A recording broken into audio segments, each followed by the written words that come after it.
ibyinshi byo kumuvuga ko ariko turavuga bikeya. Dukomeje gushimira Imana yari yaramudutije, Imana yaha icyubahiro. Papa wacu, usibye ko ari papa wacu, ndabanza kumushimira cyane na wene kuko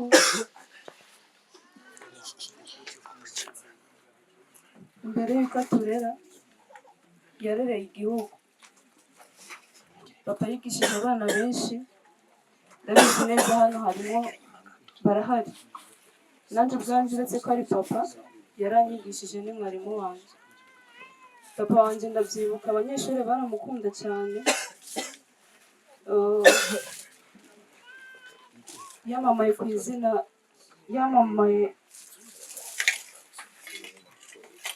izina ryo kuba umwarimu. Yakunda yigishije kenshi mu mwaka wa 6 bagende kwa papa. Turamushimiye cyane rero papa yuko warakoze.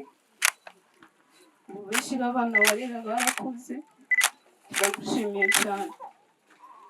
Benshi babaye abaminisitiri, yarababaye abantu bakomeye cyane. Ubumenyi wabahaye ntibwabaye imfagusa. Papa turagushimiye cyane. Amakuru twebwe abana mfise byinshi papa jewe nomuvuga ko yari umuntu akunda guhora aryohewe.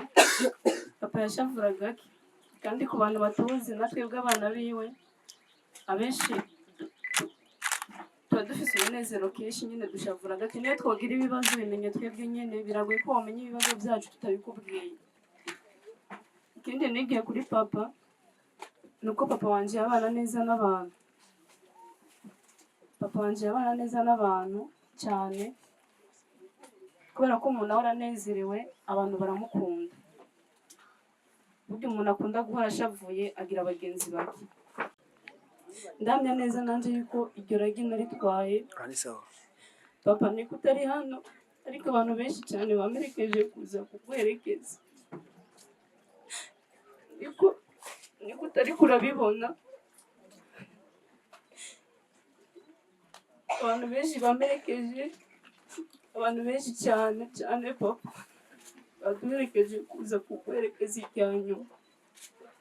Barakoze kudutoza umurage mwiza tuzawukurikiza, kandi jewe waramfashije. Narose inshuti nyinshi cyane simbere umuryango, kandi ndavyibuka rya jambo wambwira. Ambwiye amajambo menshi, ariko warambwiye ngo nzokurikirana abana bawe. Papa nzobikora nk'uko nabikora. Ntibyoroshe, ariko Imana namenye nzokomeza ibifasha. Papa ndabizi ko wamezi agiye, igihe duheruka kuganira wambwiye amajambo menshi abana bumva. Mfata nk'intwarikazi y'umukobwa wawe, kandi nzokomeza mba intwarikazi. Na mwana wawe azoja mwibarabara kiretse abihisemo wenyine. Papa nukuri nzobarera nta n'umwe azokwicwa n'inzara. Nukuri papa nagende no kwitura uretse gukunda abana bawe. Ikindi nacyo ngomba kubwira papa nuko inshuti yari afise ya mbere mu buzima bwiwe yari mama wanje. Papa wanje aza gufatwa agwara, mama wanje yarataje avuye mu bikorwa rusange, aratabwira mama ngo ndagwaye genda unzanire umuti. Aragenda kuwuzana, baramuherekeza kwa muganga ari mw'ijoro. Papa mama wanje yarakugumye ko kugeza umwuka wa wanyu. Niyo nshuti ufise, kandi inshuti yawe nayo nzoyibungabunga. Uhumure kandi utekane, uzozima, izina ryawe ntirizokwibagirana. Nukuri warahezagiwe kuko waratuvyaye. Niwiruhukira amahoro, turagukunda. Kandi nibo abanyeshuri benshi wigishije, ndabizi neza yuko nabo wari wigisha, ndabizi neza yuko bababaye, ariko ibyo wakoze turabigushimiye.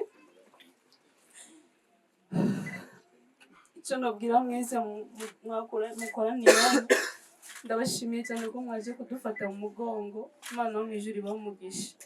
Amen. Kandi muhumure, nubwo dufise agahinda kenshi ko umubyeyi wacu atuvuyemo. Buri mwana wese aba afise indoto zo kuvuga ngo ningera kuri ibi n'ibi ababyeyi banje nzobakorera ibi n'ibi n'ibi. Ndavyibuka mu kintu cya mbere cyababaje papa wanje nuko nahejeje segondere. Naramubwiye yuko nzomuzanira diplome, kandi diplome irusha agaciro k'abandi bana izo bafise. Icyo kintu nari numva naramusezeraniye, ariko papa nukuri je nzokwiga kandi diplome nzoyiga. Nabanje kwiga ishuri ry'ubuzima, kandi ndahamya neza ko natsinzwe. Imana yanje yabanye nanje, ni nayo mpamvu mu gutsinda kwanje havuyemo imbuto zo kurera urubyaro rwawe. papa tuzogukumbura tuzokumbura za sitori zawe aheza ni mwijuru mwisi turi ingenzi papa wanje azagufasha jewe narabirose ijoro nyene apfa niryo joro nyene narose papa wanje yapfuye ntanazika nagwaye urumva ko twari dufitanye connection kuko je uko nsenze niko nazengera abavyeyi banje n'abavukanye banje rero kubona umunsi ariko ararigana n'urupfu nanje nta munsi ndiko ndabona ko ariko arapfa nabizi umuntu yaje kumbikira ko papa wanje yapfuye nije natangiye kumubwira ko narenda rota papa wanje yapfuye papa hari impamvu y'ivyo vyose bantu b'Imana iyi si y'iwacu mushatse nko kubaha Imana abatarizera bizere abizeye mukomeze ndabizi neza ko hari ibintu byinshi cyane biza kuduca intege cyane cyane imibabaro n'ibindi ubupfubyi n'ibindi bibazo byinshi kubura ibyo kurya kubura ibyo kwambara bigatuma wumva wova ku Mana ariko nagenda kubwiza ukuri aha turi hari abandi papa wanje aragiye nanjye dushobora kugenda cyangwa nawe ariko ikibazo nugenda uzobwiye hehe papa wanje sinzi ashobora kuba yarangije nabi cyangwa neza navyonzi kuko iherezo ry'umuntu rimenywa n'Imana wewe ukiri kwisi ugihumeka umwuka w'abazima wisuzume neza usuzume iminsi yawe kubaho usuzume ukuri kurabaho kugira ngo uzorangize neza ijambo ry'Imana riravuga ngo vyotumarira iki kunguka ivyo mw'isi vyose ariko tugahomba ubugingo budashira icyo dukwiye guharanira ni ukuzoja mu bwami bw'Imana iyi mibiri twambaye n'amahawuzingi n'ivyondo niyo mpamvu bavuga ngo umubiri wavuye mu gitaka kandi uzosubira mu ivu nyene nta na kimwe bamuhambaye nta na kimwe agiye uko yaje rero je nawe dusigaye twisuzume niba ari ibyawe uriko urakora ubireke ugarukira Imana